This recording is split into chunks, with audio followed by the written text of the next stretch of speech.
Good evening, everyone. For those of you who are living in Pennsylvania or some of the other states that are voting today, happy primary election day. My name's John Dahl, and I am your moderator tonight for our weekly COVID-19 town hall with Dr. Sanjay Udoshi. This will be, I want to be careful that we don't read too much into this word. This will be our last meeting town hall. Next week, we hope to be starting a webinar series town hall. We have a lot of people that are participating now, and we've kind of outgrown this platform. So this will be our final platform. The webinar in the coming weeks will still be streamed on Facebook and YouTube and all those sites. So excited about that. For those of you who have joined us, you know the drill. For those of you who are new to us in this format, you have a chat window here in your Zoom window, or if you're watching on Facebook Live, you have the chat stream.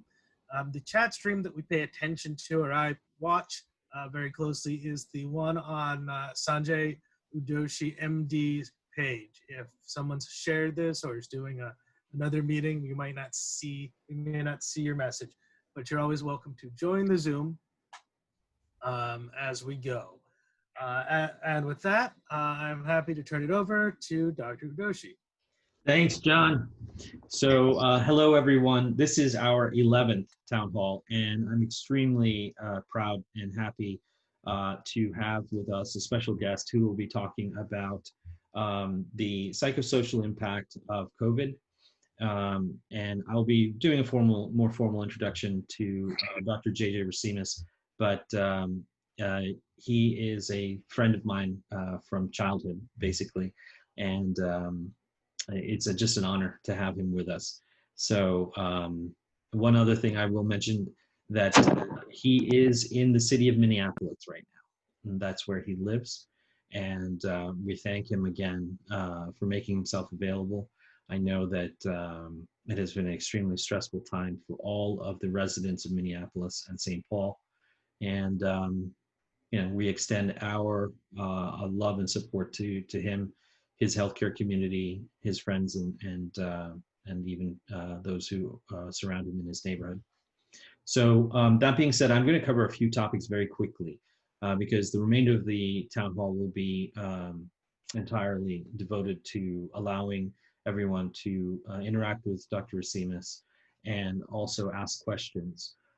We want this to be an open discussion. We found that all of the town halls that we've conducted that were conversational rather than driven by some PowerPoint or something else have been the best ones. And we feel that opening up as soon as possible for those conversations results in a very productive town hall.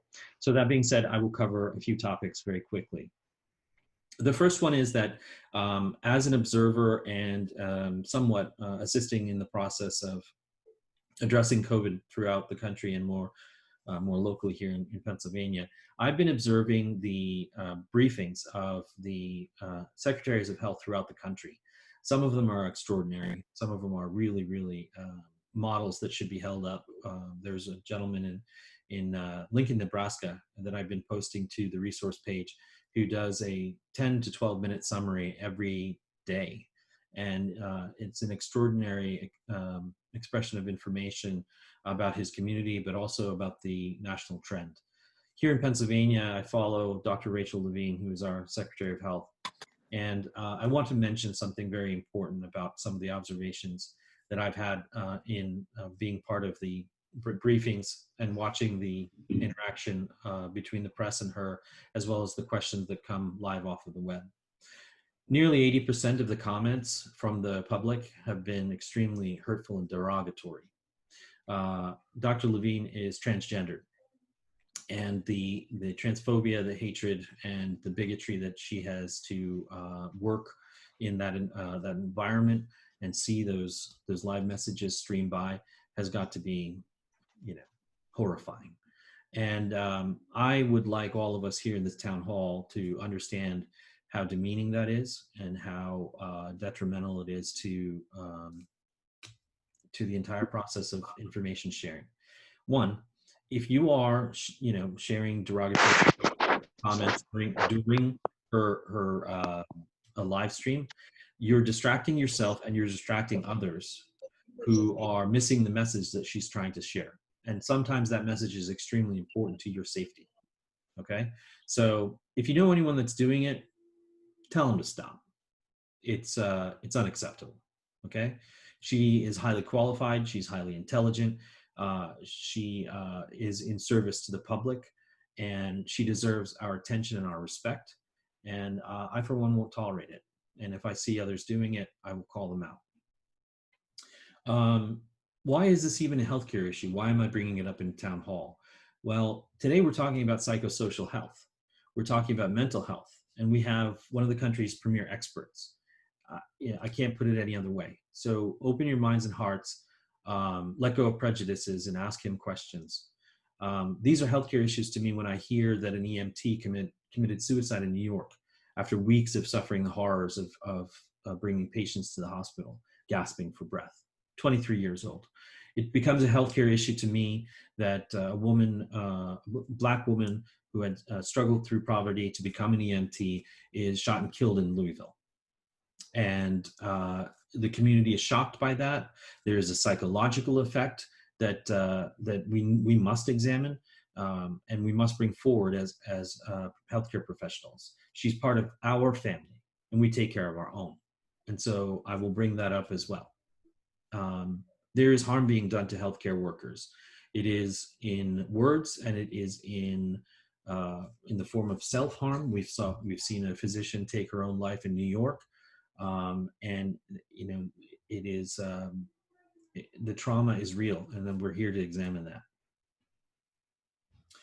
Okay, on a lighter note, I think I saw Larry the Cable Guy's Pennsylvania cousin. So I went down to the convenience store not far from my house, and in front of me stood a 6'4", 240-pound man with a flannel cutoff shirt, okay, huge work boots. The guy was just a mountain, and in his big left fist is a bunch of Slim Jims and hard pass pretzels, and he's got a real tree hat on backwards, camo, right? Okay, camo hat, real tree. And he was still trying to, make his selections when he noticed me behind him. And he turned, and I could see a very neatly placed surgical mask, a very kind, courteous man doing his part. So we throw out all of these stereotypes, okay? We embrace those who are doing their part. And it's just that simple. He's not screaming, "This is tyranny." He's not, he's an example. And the more examples like that we see, the more we should embrace them. We should thank them. It's called positive deviance, because if we show them our thanks, they pay it forward. Okay. So it's not just, the, what are we called? The lockdown fanatics that are, paying attention and doing the right thing. It's everyone that has to go out and work every day, and they're paying attention, and I'm proud of that. I've said this town hall after town hall. My locals here in Northeastern Pennsylvania have been amazing, and 80-90% usage and whenever I've gone out, masking and distancing and being kind and courteous towards each other. Okay.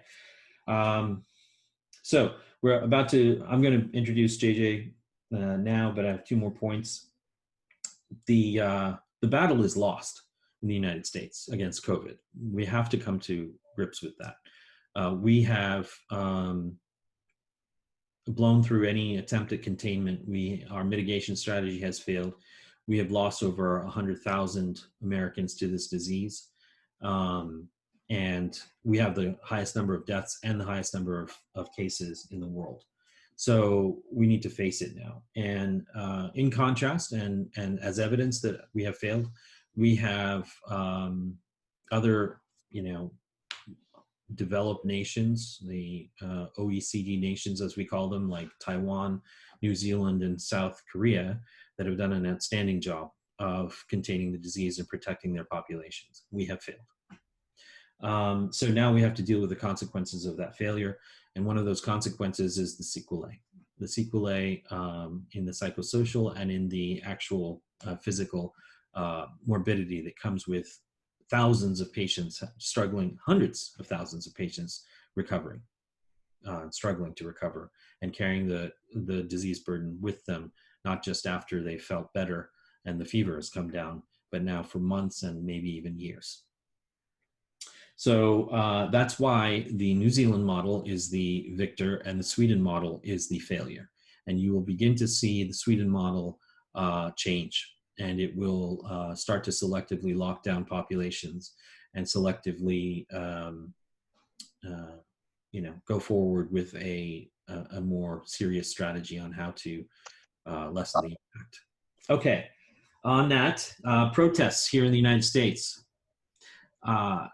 I was very harsh on my personal page towards the protesters that were, anti-lockdown and urging us to get back to work and all of that as fast as possible. Very harsh with them, with the fact that they showed up without masks and they were, in the thousands.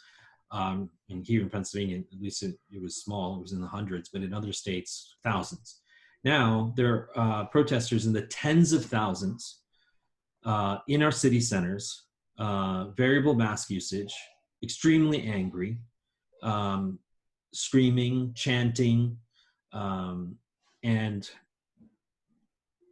I have to say that this is they're putting themselves and others in extreme danger. It's not just the protesters. Protesters are coming into these city centers from a radius of 100 miles or more, and then they're going back home and taking potentially that exposure with them to their communities. So I'm protesting from right here, okay? If you've seen my page, you'll know I'm livid.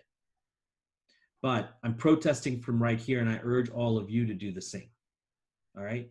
Protest with sensibility and safety, make your voice heard, but getting out there with thousands of other people is absurdly dangerous. You're putting yourself and your communities at risk. I have to say that. All right, the rest of it is not very important. I'll cover it. I'm excited to get JJ. So I'm going to introduce JJ.